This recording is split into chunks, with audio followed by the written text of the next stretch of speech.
भाई तेरे तो मजे ही हैं। किसका मन नहीं करता ये सुनते ही गाल पे एक प्यार से मुक्का ना देने का।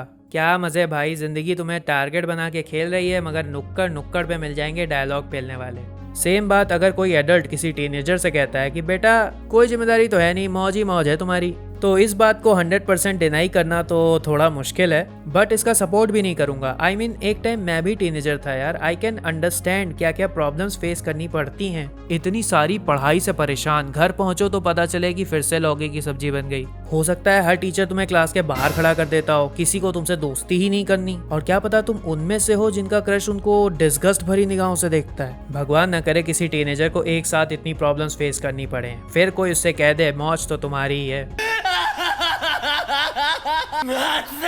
ऐसी डेस्परेट सिचुएशन में क्या कोई रे ऑफ होप है? क्या उस बेचारे टीनेजर को बचाया जा सकता है?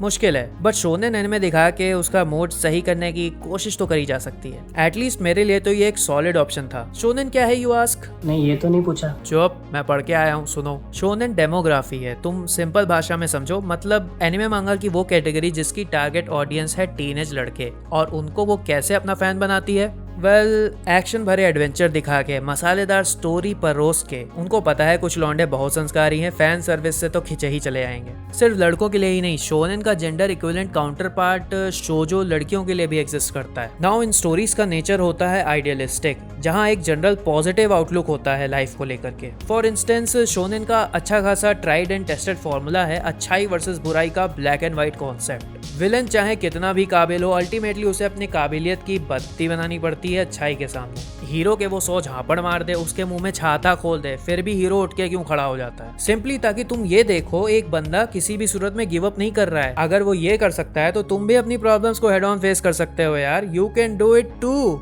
आया ना मोटिवेशन? बेटा सब्जी ले आना मार्केट से। इमेजिन करो उस इंसान को जो ये सब देख के बड़ा हुआ है। उसके लिए तो एक टाइम बाद ये सेम फॉर्मूला रिपीटेटिव होने लगता है। ऑप्टिमिस्टिक आउटलुक के बजाय वो ढूंढ रहा है एक mature outlook, black and white नहीं, मॉरली ग्रे एरिया में लाइक करने वाली स्टोरीज, तुम्हारे बिलीव्स को चैलेंज करने वाली, तुम्हारे पर्सपेक्टिव को हिला देने वाली। तो कहाँ मिलेंगी वो? Oh my God, bro. Oh, hell no.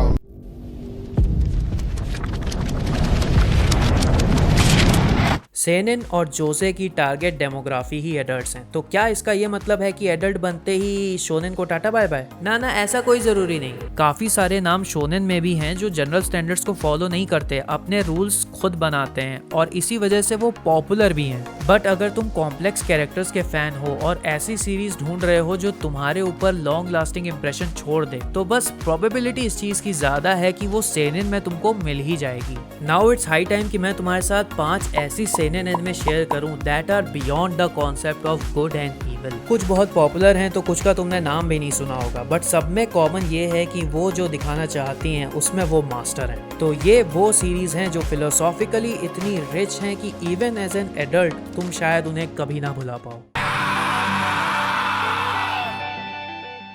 Hollywood की सेविंग प्राइवेट रायन के ओपनिंग सीन में वॉर की ब्रूटैलिटी को एकदम रियलिस्टिकली दिखाया गया है। ये सीन दिमाग में ऐसे रेंट फ्री बैठ जाते हैं कि कितना भी निकालने की कोशिश कर लो, नहीं निकलते यार। यही ब्रूटैलिटी को कन्वर्ट होते हुए ट्रेजेडी में जब तुम देखते हो इन ग्रेव ऑफ द फायरफ्लाइज, तब कितनी भी लाइट ऑन कर लो कमरे की, अंधेरे खोने वाला ही फील आएगा। अब मैं खुद ही मान रहा हूँ वॉर के ऊपर मूवीज आसान नहीं होती हैं देखना, तो क्यों बनाई जाती हैं ये मूवीज?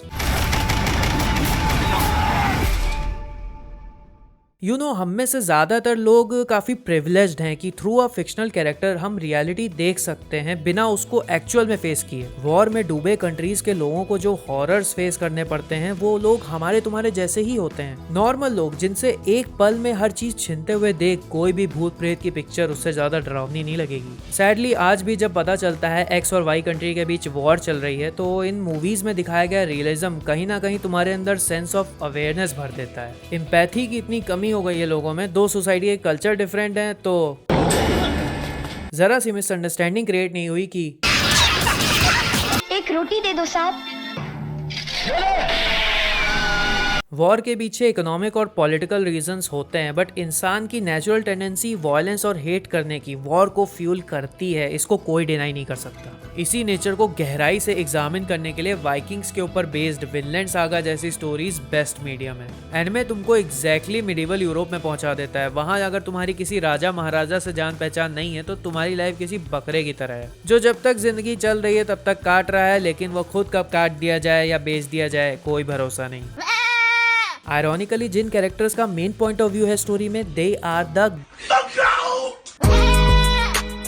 तो एटलीस्ट तुम्हें हेल्पलेस बकरे जैसा फील नहीं होगा। इनफैक्ट जो एडवेंचर तुम एक्सपीरियंस करने जा रहे हो, it's nothing short of epic. ये एपिक जर्नी थॉरफिन और एस्केलेड जैसे वेल रिटन कैरेक्टर्स के बिना मैं सोच भी नहीं सकता।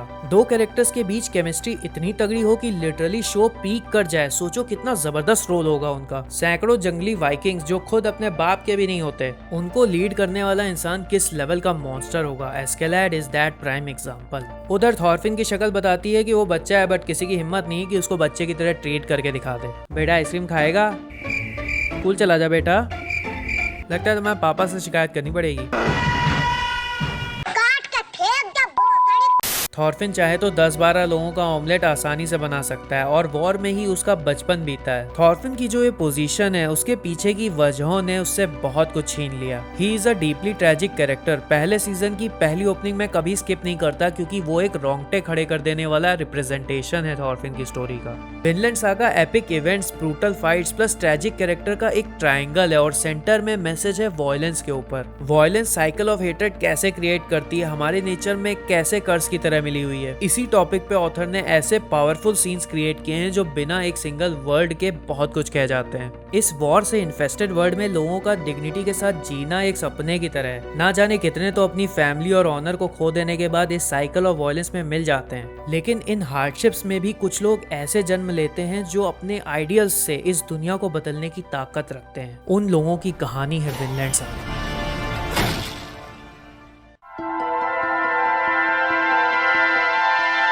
ग्रेटिट्यूड और टॉक्सिक पॉजिटिविटी में बहुत ज्यादा डिफरेंस नहीं है। इट इज क्वाइट पॉसिबल लोग टॉक्सिक पॉजिटिविटी को ग्रेटिट्यूड समझ बैठे हैं। अब तुम्हारा हॉक भाई यूपी के एक छोटे शहर से है। यहाँ गर्मियों में लाइट की बड़ी समस्या है। घंटों जब लाइट ना मिले ना तो फ्रस्ट्रेशन जायज है। अब तुम ये सोच के बैठ जाओ कि यार वो पेड़ में बैठे बंदर को ही देख लेते हैं, उसे तो यार ठंडा पानी नहीं चाहिए फ्रिज का। भाई हमारे यहाँ रात भर से लाइट नहीं आ रही, तुम्हारे यहाँ यहाँ तो 2 दिन से लाइट नहीं है। शुक्र है मैं इस मोहल्ले में पैदा हुई। ये कोई खुश होने की बात है? फोन करके पता करो, वहां जाके देखो क्या समस्या है। कम से कम फोन करके प्रेशर ही डालो, बोफरी वालों लाइट कब आएगी। ये सोचना कि भाई हम अपनी सिचुएशन सुधारने की कोशिश नहीं करेंगे, बस खुश रहेंगे। क्या हुआ अगर मेरा सामान चोरी हो गया? चश्मा और कपड़े तो है ना, किडनी निकाल ले कोई। अरे चश्मा और एक किडनी तो है ना। इस चीज को ग्रेटिट्यूड बोलोगे ना तो मुंह नुचवा आके मुंह नोच ले जाएगा। ग्रेटिट्यूड की डेफिनेशन में अभी भी कोई डाउट है तो गर्ल्स लास्ट टूर क्लियर कर देगा। ये वो एनिमे है जो तुम्हें सिर्फ ग्रेटिट्यूड से भरेगा नहीं बल्कि डुबो देगा।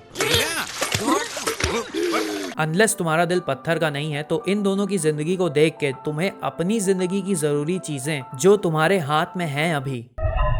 कभी कभी आई हेट माई माइंड। मैं कहना चाहता था इन दोनों की वजह से समय, फैमिली और दोस्तों को लेकर के एक डीप एप्रिसिएशन पैदा हो जाना लाजमी है। जिंदगी में आगे बढ़ते रहना, चाहे फल मिले ना मिले, उसकी जगह कुछ और मिले, ये ग्रेटिट्यूड से भरी जिंदगी का एसेंशियल पार्ट है जो तुम इस पोस्ट अपोकलिप्टिक सीरीज को देखने के बाद नहीं भूलोगे। ऐसा मैं इसलिए कह रहा हूँ क्योंकि ये दोनों वॉर ऑर्फेन्स हैं। लेकिन इस बात पे चिंता मत करो कि पूरी दुनिया में और कोई वॉर से ऑर्फेन नहीं हुआ है। चिंता इस बात पे करो कि पूरी दुनिया में कोई बचा ही नहीं है। इंसान नहीं, पेड़ पौधे नहीं, कोई लाइफ नहीं। वो एक फेटफुल दिन आ ही गया जब इंसानों को एक दूसरे की शक्ल बर्दाश्त नहीं हुई। एक दूसरे से लड़ के खुद के साथ पूरे प्लेनेट की लाइफ ले डूबे। कीड़े जानवर बेचारे गाली तक नहीं दे पाए इंसानों को, उनके लपेटे में आ गए। तो जो तुम ये वर्ल्ड देख रहे हो वो एक ग्रेवयार्ड है सिविलाइजेशन का। चीटो और यूरी तो ह्यूमैनिटी की लास्ट लाइन है जो जिंदा सिर्फ इसलिए हैं थैंक्स टू देयर चैट दादाजी, जिन्होंने इन दोनों को सर्वाइवल स्किल्स सिखा रखे हैं ताकि ये अपना जैसे तैसे गुजारा कर सकें।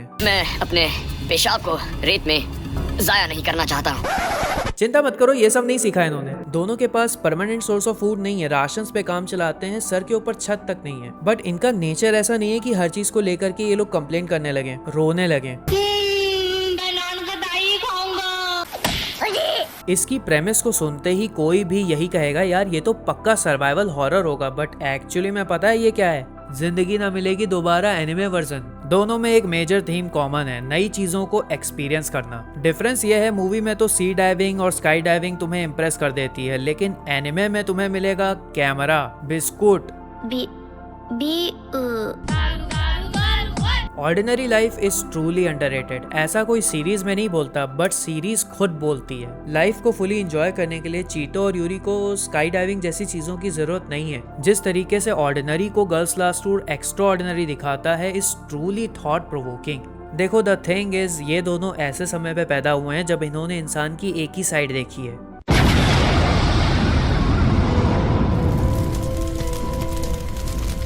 म्यूजिक क्या होता है, चॉकलेट कैसी टेस्ट करती है, आर्ट, साइंस, रिलीजन, कुछ नहीं पता इन्हें। मगर जिस टूर पे ये निकले हैं वो ह्यूमन सिविलाइजेशन के रिमेन से होता हुआ जा रहा है, तो जाहिर सी बात है इंसानों से रिलेटेड अब इन्हें ऐसे एक्सपीरियंसेस मिलेंगे जिनको हमने तो फॉर ग्रांटेड ले लिया है। हमारे पास जितनी भी चीजें हैं जिनकी हम वैल्यू तक नहीं करते, वो सब इन दोनों के लिए एक सपने की तरह है। इस दुनिया में जहाँ सब कुछ खत्म हो चुका है, चीतो और यूरी इस डार्कनेस में एक स्पेक ऑफ लाइट की तरह सर्वाइवल नहीं बल्कि the very essence of being alive represent कर रहे हैं। गर्ल्स लास्ट टूर की एनिमे और मांगा जिसके लास्ट के 2 वॉल्यूम्स एनिमेट नहीं हो पाए, ह्यूमैनिटी के ऊपर इम्पोर्टेंट ऐसे है जो एग्जिस्टेंशियल डीप क्वेश्चन से भरा एक बहुत पावरफुल आई ओपनिंग एक्सपीरियंस है।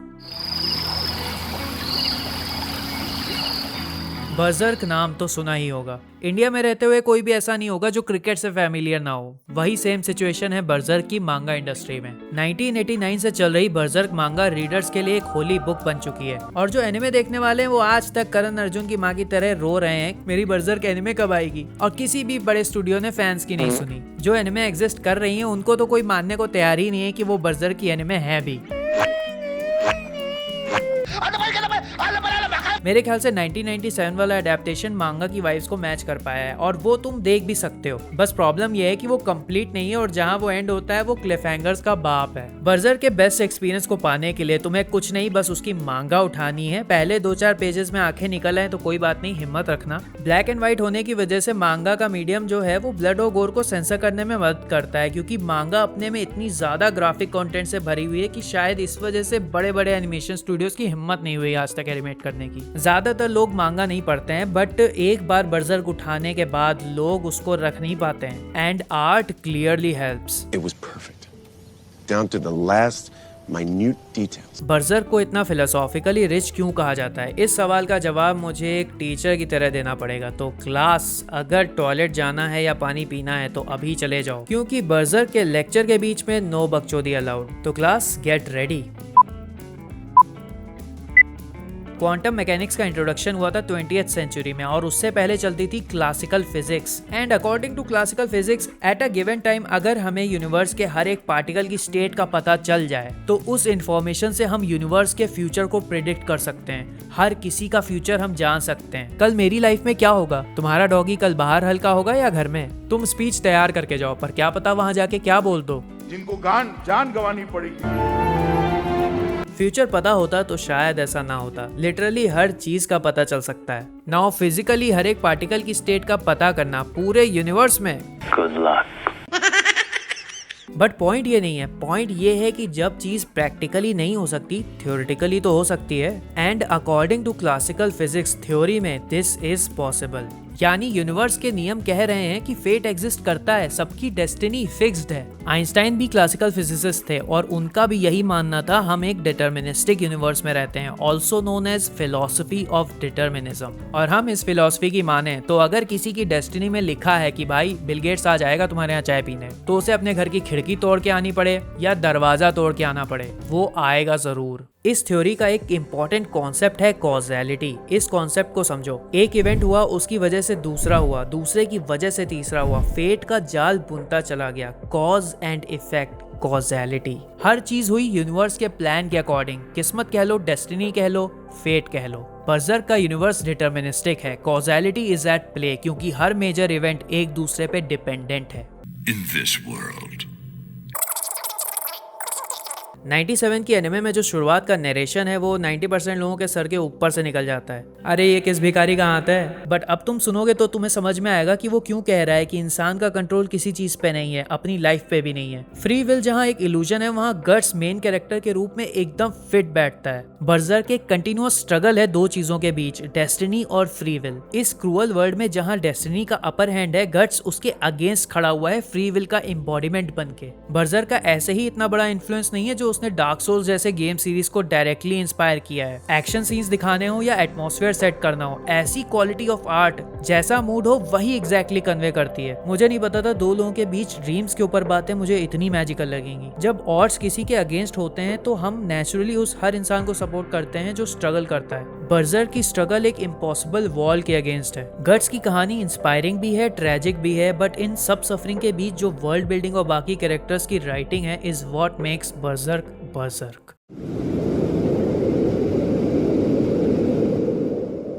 सपोज कोई शो तुम्हें बहुत अच्छा लग जाता है तो उसके बारे में किसी से डिस्कस करने को मिल जाए तो बड़ा मजा आता है। अपने आप क्यूरियोसिटी बन जाती है, यार बाकी लोग क्या सोचते होंगे इसके बारे में। भाई सुन, मैंने एक एनिमे देखी है, स्पॉइलर मत दे यार। Thank God for the comment section कि कहीं से कोई भी आके एंगेज हो जाता है। बड़े वाइड स्पेक्ट्रम से लोग आते हैं, कुछ जोक मारने वाले, कुछ भीख मांगने वाले लाइक्स की। समटाइम्स लोग ऐसी इंसाइट्स दे जाते हैं जो मुझे पहले से नहीं पता होती। लेकिन क्या कमेंट्स में इतनी ताकत होती है कि वो तुम्हें कुछ करने के लिए फोर्स कर सके? March comes in like a lion का पहला एपिसोड देखने के बाद मैं श्योर नहीं था कि यार आगे देखूं कि नहीं। पहले एपिसोड ने मुझे उतना ग्रिप नहीं किया, क्या करूं। बट क्रंची रोल पे एक बंदे का कमेंट देखने के बाद मैंने उसे आगे कंटिन्यू किया। सच में एक तरफ अंडररेटेड, दूसरी तरफ मास्टरपीस। इसके अलावा अगर कोई कुछ सोच समझ के लिखता है, स्पेशली एनिमे के केस में, तो सिक्स सेंस कह लो, पता चल जाता है कि ये दिल से बोल रहा है कि नहीं। क्रंची रोल ने तो औकात दिखा दी कमेंट सेक्शन हटा के, वरना मैं तुम लोगों को दिखाता। जितना मुझे याद है उसने कुछ ऐसा कहा था, अगर तुम सोच रहे हो आगे कंटिन्यू करूं कि नहीं तो जरूर करो, सीरीज स्लो है and it takes its time but it's one of the best things that has ever happened to me। इंसान जब ऐसे तारीफ पे तारीफ करता चला जाए तो you can't help but देखेंगे भाई, जरूर देखेंगे। March comes in like a lion एक स्लाइस ऑफ लाइफ सीरीज है जो क्लिफ हैंगर्स पे वर्क नहीं करती। इफ यू थिंक एपिसोड के एंड में अचानक से एक एलियन कूद के आ जाएगा, ऐसा नहीं होता है स्लाइस ऑफ लाइफ में। इंडियन ड्रामा की तरह 50 लोगों का रिएक्शन भी नहीं दिखाएगा। पापा मैं यूट्यूबर बनूंगा।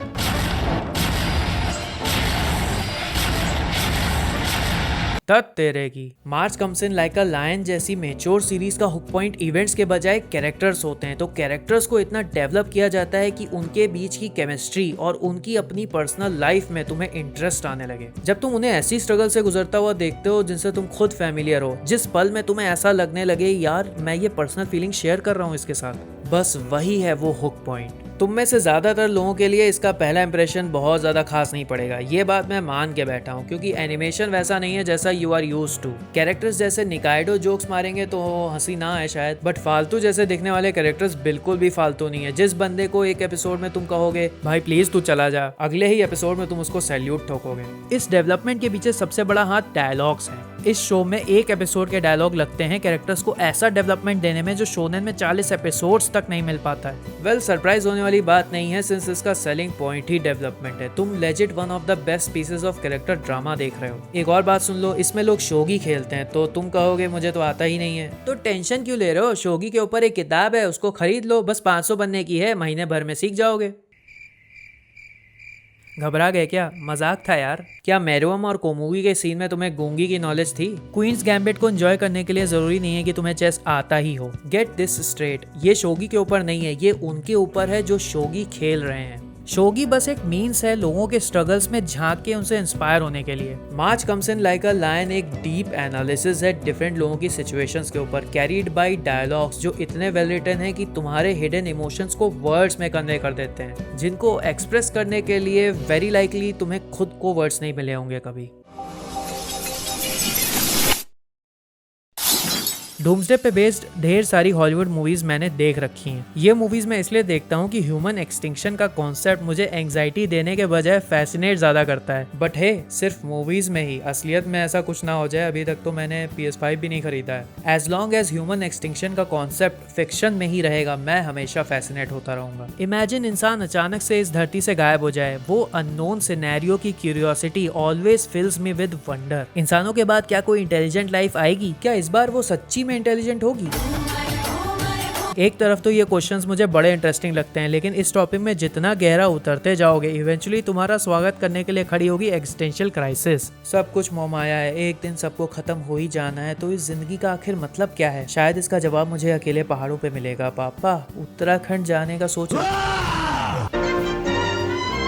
धत तेरे की। लैंड ऑफ द लस्टर्स के वर्ल्ड में इंसानों को खत्म हुए हजारों साल बीत चुके हैं और अब जो लाइफ जमीन पे डोमिनेट कर रही है वो इनऑर्गेनिक है। कहीं से भी टूटने के बाद वो बिना फेविकोल के दोबारा जुड़ जाएंगे। मिनरल्स और क्रिस्टल्स ने इंसानों का रूप ले लिया है। कैसे? एक फिनोमिना होता है जिसको कहते हैं अरे स्टोरी है भाई। बाय द वे ये वही मिनरल्स हैं जिनके फॉर्मूले हम केमिस्ट्री में पढ़ते हैं और एग्जाम में जाके भूल जाते हैं। ये सारे जेम्स एक छोटी सी सोसाइटी बना के एक साथ रहते हैं। उन जेम्स में से एक जेम का नाम है फोर्स, जो फैमिली में एक छोटे भाई की तरह है। उम्र केवल 500 साल की है। जेम्स की सोसाइटी के हिसाब से अभी भी वो थोड़ा छोटा है। हर टाइम चिल मारता रहता है और जब कोई काम बोलो तो कहता है मैं नहीं कर पाऊंगा। लिटरली वो हर काम में बेकार है और एटीट्यूड उसका। ऑन टॉप ऑफ डैट सबसे ज्यादा कमजोर तुम गेस कर सकते हो कौन होगा? और कौन होगा? यही है बेचारा, किस्मत का मारा। और ये तब जब एक मिस्टीरियस थ्रेट इनके ऊपर मंडराता रहता है जो मून से इन पे अटैक करने आता है। हर कोई यही सोचता है कि ये इतना यूजलेस है, पड़े रहने दो इसको। वो सामने तो छाती चौड़ी करके दिखाएगा कि उसको फर्क नहीं पड़ता इनकी बातों से, लेकिन अंदर से कंटिन्यूअस आवाज आती रहे, नल्ला है तू नल्ला, तो कोई कब तक इग्नोर करेगा? All he wants is just to become useful, ताकि उसको लगे यहाँ इन सब के बीच मेरी भी जगह है। और इस सिंपल सी डिजायर टू बिलोंग की वजह से वो एक ऐसे ट्रांसफॉर्मेशन की जर्नी पे जाता है जो 12 एपिसोड का मस्ट वॉच सिनेमैटिक एक्सपीरियंस है। 2D और 3D एनिमेशन को मिक्स करके लैंड ऑफ द लस्टर्स ने जो कुछ सीन्स क्रिएट किए हैं, you are going to get blown away. इसी साल इसकी मांगा एंड हुई है और उम्मीद लगाए बैठा हूँ एक दिन मेरा सीजन 2 आएगा।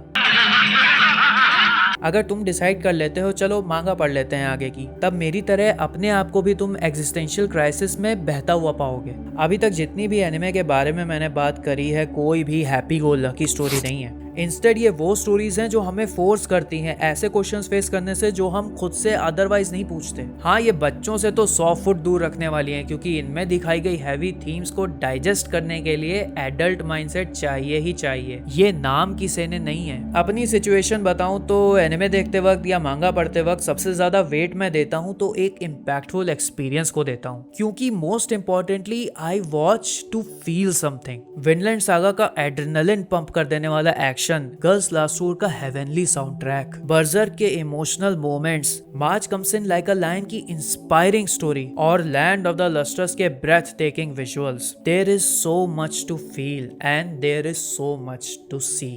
On that note, take care guys और hopefully see you again soon.